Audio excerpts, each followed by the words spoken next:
Hello. Sahib भैया सत साहिब जी। ठीक ठाक हो? हाँ जी, दया परमात्मा की। बस मालिक की दया भैया। कहाँ से बोल रहे हो? मैं भैया दादरी से बोल रही हूँ। अच्छा अच्छा अच्छा, बोलिए बहन जी। एक बार पहले भी बात हुई थी ना मेरी मम्मी की भी आपसे, अच्छा अच्छा और मेरी भी हुई थी। अच्छा अच्छा अच्छा। तो भैया वो इसार साध संगति थी ना, हाँ जी। तो मैं कई दिन पहले माँ के लिए रोने लगी थी। जी। तो फिर वो था वो भगत जी, वो फौज में वो तो आने नहीं दे था। फिर मैंने तो मालिक के चरणों में करके दंडवत प्रणाम मैंने सोच लिया कि जाना तो जाना ही है जी। तो फिर मैं मेरे ससुर को लेके नहर में वहां तक जा ली थी, गुआनी खेड़ा तक। अच्छा। 11 बजे यहाँ से चले थे भैया। जी जी जी। फिर उधर से उसने फोन कर दिया, गर्मी बढ़ जाएगी, आग लगा दूंगा, तेरे को जिंदी जलाऊंगा, मैं देखी जाएगी, जला दिए मेरे घर में फट जाएगी। बात रही। फिर उधर से फिर मम्मी का फोन आ गया, मम्मी के पास भी फोन कर दिया उसने। बोला करने मेरे घर में नहीं बढ़नी चाहिए, मैं मेरे बाप ने भी काट दूंगा घर से। कई दिनों की नाटू था, नहीं जाना तो नहीं जाना, क्यों गई अभी ना कही। मैंने उसको मैंने बता दिया था भाई मैं जाऊंगी तो जाऊंगी सत्संग में। तो फिर भैया आप वो उसमें लाइव प्रोग्राम में बता रही थी ना कि भाई विकार उन आत्माओं का जो इशार साध संगति में नहीं पहुंच पाई। तो एक दिन पहले मेरी सजन बहन से भी बात हुई थी, वो बोली इधर से आ जाओ, वो यहाँ पे ना जज्जर में।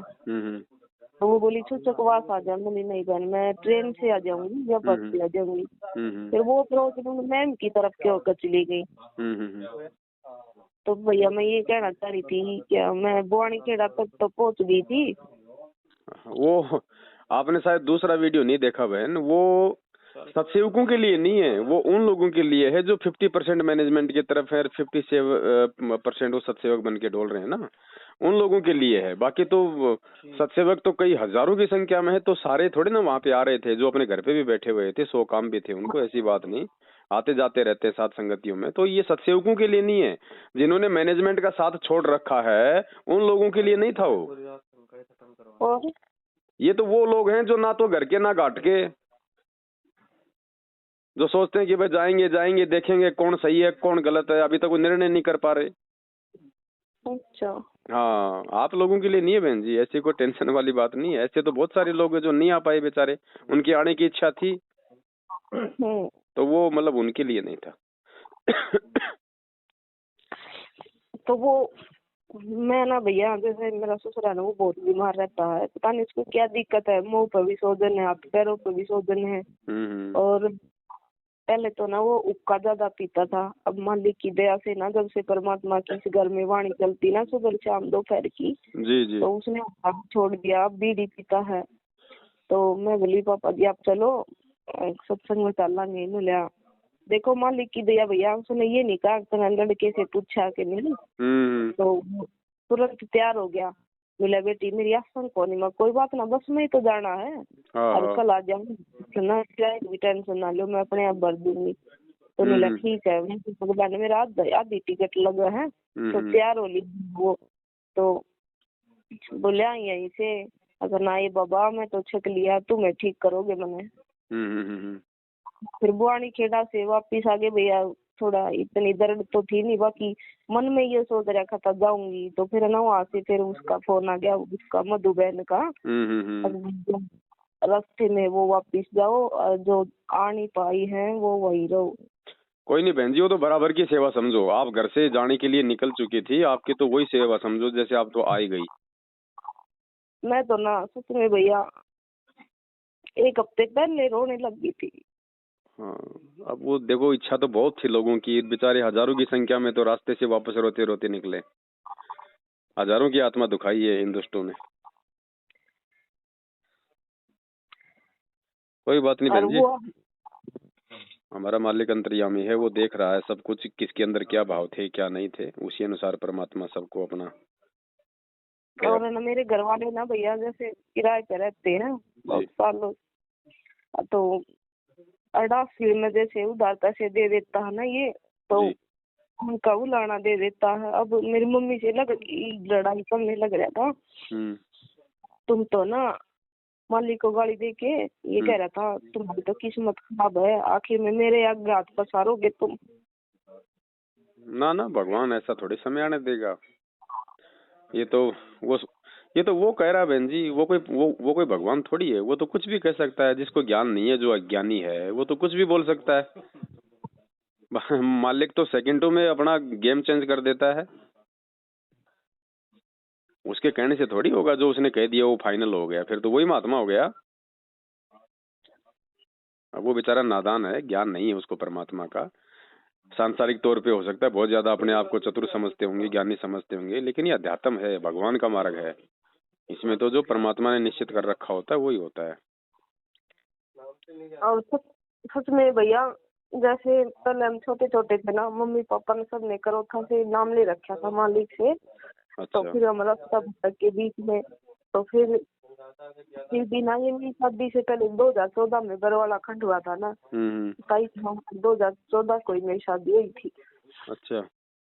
हाँ, तो इन्हें पहले 9 साल तक भटकता रहा नौकरी के लिए, इधर उधर पैसे भी दे दिए। और जब मेरी शादी हुई ना भैया, 4 महीने के बाद इसको नौकरी मिल गई। आज इसको इतना घमंड है बस। कोई बात नहीं, परमात्मा ने रावण और कंस जैसों का घमंड तोड़ दिया। बाकी वो तो मुझे विश्वास है भैया, लेकिन पता नहीं।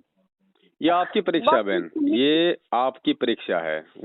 उसकी कोई औकात नहीं कि वो आपको परेशान कर देगा या वो आपको परेशान कर रहा है। देखो क्या होता है ना बहन, अब आप उसकी पत्नी के रूप में हो, तो देखो आपके और उसके पिछले जन्म के ऋण संबंध हैं, तभी तो आज आप उसके साथ में हो पत्नी के रूप में। तो अब ये सोच के चलो बहन जी, आज आपको जिस प्रकार से वो दुखी करने का जो प्रयास वो कर रहा है ना, तो इसमें हमारे को आध्यात्मिक दृष्टि से सोचना पड़ेगा। क्या पता इससे 50 गुना ज्यादा किसी जन्म में आपने उसको दुखी कर रखा है, और परमात्मा ये सोच के चलो कि सूली की सजा कांटे में टाल रहा है, और आपसे भक्ति भी करवा रहा है, और उसको भी कंट्रोल में रखे हुए है। पर वो तो मुझे विश्वास है भैया, लेकिन बात बात पे ये कह देता निकल जा मेरे घर से, तेरी जरूरत नहीं, निकल जा ये मेरे तो घर बहुत से। अच्छी बात है बहन जी, बहुत अच्छी बात है। आज तो तेरा पति कह रहा है कि निकल जाए मेरे घर से, कल को काल भगवान कहेगा निकल जाए मेरे लोक से, तो रोगी या फिर आप खुश होगी? हमें तो निकलना ही, आज नहीं तो कल निकलना है। अच्छी बात है, आज से ही लोग धक्के मारने लग गए, सौभाग्य है हमारा। मालिक कहते हैं भला बुरा सबका सुन लीजिए, कर गुजरान गरीबी में। हमें जो भगत होगा, साधु होगा, वो तो सबके ताने भी सहेगा, सबकी मार भी सहेगा, गालियां भी सहेगा। और परमात्मा हमारे सामने ऐसी परिस्थितियां जानबूझ के तो प्रकट करता है। हमारे धैर्य की परीक्षा लेता है गुरुजी, हमारे संघर्ष की परीक्षा लेता है। हम गुरुजी के वचन पे हम कितने खरे हैं, हम कितने चल पा रहे हैं, कितना हम समझ पाए इस मार्ग को। ये परीक्षा बहन जी संकट में तो होती है। भगत की परीक्षा दुख में, संकट में, तकलीफों में तो होगी। अब भगत के सामने 24 घंटे बैंक में अगर लाखों रुपए रहेंगे तो उसकी परीक्षा फिर कब होगी? उसको तो जो भी समस्या आएगी वो तो तुरंत अपना निकाले घर चलेगा। उसका पति कहेगा निकल मेरे घर से, तो उसको कोई दुख तकलीफ नहीं होगी, क्योंकि बैंक में लाखों रुपए हैं। कहीं जाके किराए में रह लेगी, नया मकान ले लेगी। तो दुख में तकलीफ में तो भगत की पहचान होती है। भक्ति भाव बादो नदी सबे चले गहराए, सरिता सोई जानिए जो जेठ मास ठहराए। ठीक हो गया। ये घबराना नहीं, भगवान पल पल साथ में है, वो हद पार नहीं कर सकता बहन। हम अगर गुरुजी की शरण में है, गुरुजी को परमात्मा मानते हैं, गुरुजी की जैसे टूटी फूटी भक्ति हम कर रहे हैं, तो वो बहन जी अति पार नहीं कर सकता, उसकी औकात नहीं है। फिर समर साथ में है, लेवल में रखेगा। और ये थोड़े दिन का संग, जो आदमी ज्यादा परेशान करता है ना, बेटा बाप को, पति पत्नी को, पति अपनी पत्नी को, है, तो आप ये समझ लेना कि उस आदमी का जो परमात्मा से जुड़ने का समय है वो निकट है, क्योंकि काल उसके ज्यादा कर्म बिगड़वाएगा। और उसके ठीक है, काल तो इसलिए ज्यादा कर्म बिगड़वाएगा कि जो है मतलब उसको परेशान कर दे, वो परमात्मा इसको रिजेक्ट कर दे। और परमात्मा इसलिए चुप रहता है कि जब तक इसके जो मतलब गंदा पानी इसके अंदर है, जब तक इसके पाप कर्म इसके पास में, तब तक ये मेरे शरण में नहीं आ सकता। तो मेरे भगत को अगर कुछ ज्यादा दुखी करेगा तो उसके कर्म भी तो ज्यादा बिगड़ते हैं, और जब उसके ज्यादा कर्म बिगड़ेंगे तो उस पे कोई वो कर्म की मार पड़ेगी, और जब उस पे वो कर्म की मार पड़ेगी तो दुनिया में कोई ठिकाना नहीं अब इस संत के अलावा, तो मजबूरन उसको फिर गुरुजी की शरण में आना पड़ेगा। तो ये प्रोसीजर परमात्मा की है। परमात्मा काल के चाल से ही अपना काम सफल करता है हमेशा। ठीक है भैया। हाँ, तो आप ये ना समझो कि वो परेशान कर रहा है, आप ये समझो कि गुरुजी उसको अपनी शरण में लेने के लिए अपनी प्रोसीजर जो है वो चालू कर रखी है, उसको भी शरण में लेना है और परमात्मा ने आपकी भी परीक्षा लेनी है। फिर आपने क्या भक्ति करी, आपने क्या सीखा फिर गुरु जी से? ठीक। और मेरी मम्मी भी कह रही थी अभी ये इतना गंदा इसलिए बोला है, मैं तेरे को मना कर रही थी, अब वहाँ पे मत जाइए हिसार पे, वहाँ गोलियां चलेंगी, पवन भाई के पीछे ये मैनेजमेंट वाले लग रहे ना। तो मैं बोली पवन भाई ने कोई बाल बांका नहीं कर सकता, उसके सिर पे समर्थ का हाथ है। तो फिर बोली कहना मुश्किल से ना मालिक की दया से जैसे जोत वगैरह लगाने के लिए मना वो हाँ करी है इसने, और ये दरबार फेंकने की कह रहा था ना, तो इसलिए ये तू वहाँ पर जिद करी सार जाने के लिए। मैं बोली भाई मालिक के लिए तो गई हूँ, को मैंने गलती थोड़ी की है, ये बिल्कुल बिल्कुल मालिक के लिए गई थी, साथ में भाई उसके पापा जी को लेके गई थी, दिक्कत क्या है बताओ? हाँ तो बोला पापा जी भी तेरी बात मानने लगा, इसको भी घर से निकालूंगा। देखो परमात्मा ने उसके भी अच्छे कर्म बनवाए बहन जी, देखो वो भी सत्संग के लिए आपके साथ झोला उठा के चल दिया, तो मालिक ने उसकी भी सेवा लगा दी, और उसी सेवा के बलबूते परमात्मा उसको भी सारा देना शुरू करेगा, देखना धीरे धीरे। हाँ मेरे को विश्वास भैया। और ये ना ये मेरे ससुरा भी बहुत चिड़सा था मालिक से, ये बोला करता कि तुम मुड्डा के सत्संग लगा दिया वो डेरा थोड़ी बोला करता भैया। धीरे धीरे धीरे धीरे पति भी लाइन पे आ जाएगा बहन जी, क्योंकि देखो आप जो परिवार में जैसे भी आप भक्ति कर रही हो ना, आरती मंत्र सुमरण जो भी लगा रही हो, उसका सूक्ष्म प्रभाव जो है परिवार के सभी मेंबर पे पड़ता है। तो आप देखना धीरे धीरे मालूम ही नहीं पड़ेगा आपको कब वो चेंज हो जाएगा, कब उसके विचार जो है वो चेंज हो जाएंगे, आपका विरोध करना बंद कर देगा वो धीरे धीरे। लेकिन हमने हिम्मत नहीं हारनी बस उस समय तक। ठीक है भैया। काल का काम है भगत को डराने का, और काल भगत का बाड़वा का नहीं कर सकता। अगर भगत है तो वो केवल डराएगा, ताकि डर के मारे अगर इसके संस्कार अगर कमजोर हैं, अगर गुरु पे इसको विश्वास नहीं है, तो ये डामाडोल हो जाएगा। तो हमने डामाडोल नहीं होना, हमको गलत थोड़ी कर रहे हैं, हम सारी सृष्टि के रचनहार की शरण में है, परमात्मा बाड़वा का नहीं होना देगा। बाकी देखो दुख और तकलीफों में तो खुद आज गुरु जी भी रह के दिखा रहे हैं। गुरु जी पे थोड़े ना कोई वो कर्म की मार पड़ सकती है, जो आज वो जेल चले गए, इतना सब कुछ सहन कर रहे हैं। लेकिन परमात्मा इतना सब कुछ वो करके हमें दिखाना चाह रहे हैं कि नालायको भक्ति कर लो, पाखंड में पाँव मत दो, जीव हो जीव बन के रहो। जब देखो मेरे साथ ऐसा हो सकता है इस काल के लोक में, तुम्हारी तो औकात ही क्या है। ये तो है भैया, परमात्मा हमें समझा रहे हैं बहन। ठीक है, घबराने की आवश्यकता नहीं है बहन जी। आप परमात्मा के लिए 2 कदम आगे बढ़ाओगी, परमात्मा 60 कदम आपके आगे चलेगा। और गुरुजी ने बोल रखा है, स्पष्ट कह रखा परमात्मा ने, आत्म कल्याण के मार्ग में अगर पति बाधा उत्पन्न करता है, बाप बाधा उत्पन्न करता है, बेटा बेटी बाधा उत्पन्न करते हैं, तो किसी की बात नहीं माननी है। आप परमेश्वर के लिए आगे बढ़ो, फिर देखो परमात्मा सारे रास्ते खोल देगा। हाँ भैया, जब मैं यहाँ से कल मैंने जब भैया कदम उठाया ना चलने के लिए, तो मेरे आगे आगे ना ऐसा महसूस हो रहा था जैसे परमात्मा का जो ज्ञान है ना, मेरे को ना ऐसे ना जैसे वो पानी से काई नहीं हटा दिया करे जी, मतलब कि ऐसे हो रहा था मेरे साथ। मेरे को ना डर नहीं लगा था किसी का भी। बहन जी, परमात्मा साथ संगति में चलेंगे तो क्या परमात्मा साथ नहीं चलेगा? मालिक के बिना काल हमारा एक कदम नहीं आगे बढ़ने दे सकता। बहन जी, क्या कहा गुरु जी ने कि इस काल के खिलाफ ब्रह्मा विष्णु महेश भी एक शब्द नहीं निकाल सकते। तो सोचो बहन जी, आप और हम बहन जी कैसे साथ संगतियों में पहुंच सकते हैं अगर ये मालिक साथ ना हो तो, परमात्मा साथ ना हो तो। अब देख लो मैनेजमेंट वाले, वो तो अपने आप में बहुत बड़े मतलब भगत बने फिरते हैं ना। वो तो कहते हैं कि दिन में 3 बार हमारी गुरुजी से बात होती है, 24 घंटे गुरुजी उनकी जेब में रहते हैं। और बताओ, उनके सत्संगों में दूसरे जगत वाले उनको गोलियों से मार मार के जा रहे हैं, तो परमात्मा हमारे साथ में, परमात्मा उनके साथ में है।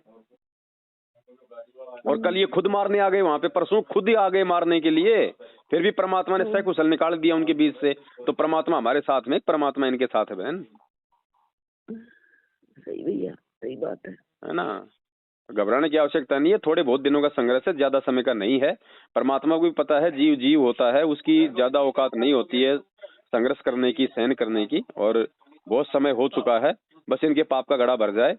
और भाई ये है कि भाई फाइनल बात ये है कि परमात्मा इस मार्ग से ये गंदगी साफ करना चाह रहा है।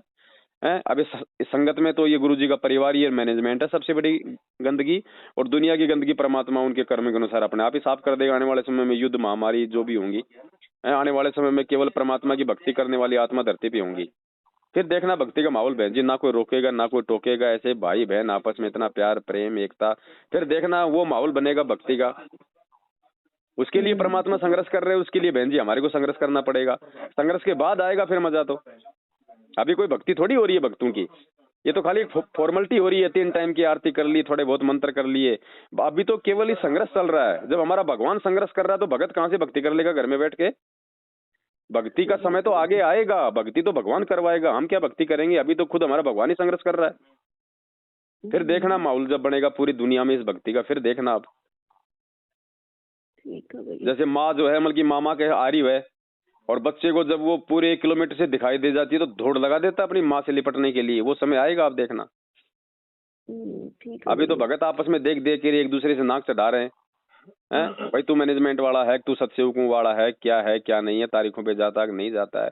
आपस में भक्तों में इतना ज्यादा राग द्वेष पैदा कर दिया इस काल भगवान ने, दूरियां बना दी। ऐसा ही हो रहा भैया। यहाँ मेरे गांव में कलानौर के पास है खैरड़ी गांव, वहाँ की बेटी हूँ मैं। और वैसे तो परमात्मा का गांव है ना बेनाना जी, वहाँ से हम फिर यहाँ खैरड़ी रहते कई साल से। तो वहाँ एक बहन मेरे भाई से बोली मखाना की साध समिति है तो वहाँ चलेंगे। पहले तो उसने हाँ कर ली भैया, और पचीन उसने फिर अपने घर कर दिया। अब भाई सत्संग में चलेंगे सारे, बड़े दिनों के बाद मौका मिला परमात्मा के चरणों में जाने के लिए। तो फिर उनके घर वालों ने भी हाँ कर दी, ठीक है चलेंगे। तो फिर उनके पास मैनेजमेंट वालों का फोन आ गया तो उन्होंने मना कर दिया भाई ना ये वो जिले बटे हुए हैं, जिसका जितना एरिया है ना वहाँ पे सत्संग वहीं जाओ, वहाँ नहीं जाना। तो उन्होंने टाल कर दी। तो बोली भाई मैं तो जाऊंगी उस दिन इशारा तो जाने से मना कर दिया उसने। बोली वहाँ आ जाइए रोहतक तो उसके आगे तो मना कर दिए। मेरे को तो पता था भाई आपकी वीडियो देख देख कर वहाँ तो जाना नहीं। 1-2 बार उनको मैंने मना भी करा था भाई तुम वहाँ मत जाओ। तो मैंने बोली ना जाऊंगी मैं तो भाई तू चला चलना चला। मैं ठीक है भाई नहीं मानती तो बोली अगर घने दिन में गई हूँ कोऑर्डिनेटर धमकाएंगे देख भैया उनकी दाब में बस रहे हैं। कोई बात नहीं बहन जी, कई हजारों की संख्या में मैं ये कहता हूँ बहन जी, अगर शाम तक अगर वहाँ पे प्रोग्राम अगर होता तो बहन जी उस बहन के घर पे और उसके छत में और नीचे बेसमेंट में पैर रखने की जगह नहीं मिलने वाली थी। इतने भगत आने वाले थे हरियाणा से भी, है ना। सब लोग समझ चुके हैं बहन जी, सब लोग जान चुके हैं और धीरे धीरे, और ये परमात्मा ने एक बहुत बड़ा भय निकाल दिया है। आप ये देख लो, हिसार की साथ संगति भी हो गई, भंडारा भी हो गया, मालिक को भोग भी लग गया, सारे काम हो गए। और उस परमात्मा ने इनकी औकात भी पूरी संगत को दिखा दी कि ये कितने बड़े जो है मतलब कुत्ते इंसान है। ये भगत हैं, ये भक्तों के लक्षण होते हैं। ये तो राक्षस है, खाली शरीर इंसान का। बहन जी अगर आध्यात्मिक दृष्टि से देखें तो इनके सिर पे आपको सिंह दिखाई देंगे। ये शैतानी शक्तियां ये वो तो है भैया। वो सतयुग में जैसे वो ब्राह्मण और ये जो वो करा करते ना भैया हवन वो राक्षस। और दूसरा बहन ये देखो, अब जगत वालों का विरोध नहीं रहा, जगत वाले गुरुजी के विरोध में नहीं है, अब काल ने इन भक्तों को विरोधी बना दिया। वहाँ आड़ोसी पड़ोसी को कोई दिक्कत नहीं, मोहल्ले वाले को कोई दिक्कत नहीं। अब देखो खुद इन काल एजेंटों को दिक्कत हो गई, क्योंकि इनका धंधा बंद होता जा रहा है रोज, अब दिन ब दिन। अब इनके पास रहने वाले भी इनको पैसा नहीं दे रहे जो इनके साथ में रहते हैं, क्योंकि सच्चाई से तो वो भी परिचित है। तो खाली वो शारीरिक रूप से खाली इनके आगे पीछे घूमते हैं, बाकी चवन्नी निकाल के नहीं देते। अब क्यों नहीं रख रहे ये पाठ प्रकाश? इनको पता है ना भोग के पैसे नहीं आ रहे, प्रसाद के पैसे नहीं आ रहे, तो धीरे धीरे बहन जी सूख जाएंगे। क्योंकि इस पेड़ को परमात्मा ने 2014 में ही जो है काट दिया था। और गुरुजी कहते हैं कि पेड़ को जब काट दिया जाता है 5-7 दिन तो फिर भी वो जो मतलब कि वो हरा भरा रहता है, लेकिन वो सूखेगा। तो परमात्मा ने कह दिया कि मैनेजमेंट मेरा नहीं है, तो भगवान ने इसको छोड़ दिया। और परमात्मा जिसको छोड़ दे वो डूबेगा बहन जी। तो अब इनका वो हरापन भी धीरे धीरे वो खत्म होता जा रहा है। तो आप तो लगी रहो बहन इसी प्रकार से मालिक की सेवा में, कहीं दिक्कत नहीं। अगर ऐसे अपने परिवार में कोई अगर दिक्कत भी है तो कोई जरूरी नहीं होता है आना इस प्रकार से मतलब साथ संगतियों में। इससे घर में और ज्यादा विरोध बढ़ता है। जब आप सच्चाई के साथ हो, आप परमात्मा को जो है मतलब भगवान मान रही हो, तो कोई दिक्कत नहीं। आप घर पे भी गुरु जी को भोग लगाओगी, वो भी आपके मतलब धर्म यज्ञ में शामिल होता है। और जब कभी कोई मौका अगर ऐसा हो जाए, परमात्मा से प्रार्थना करती रहो, और परमात्मा ऐसा कोई माहौल घर में बना दे कि वो थोड़ा थोड़ा आपसे मतलब आपके विरोध से दूर हो जाए, तो फिर आ जाओ, कोई दिक्कत नहीं।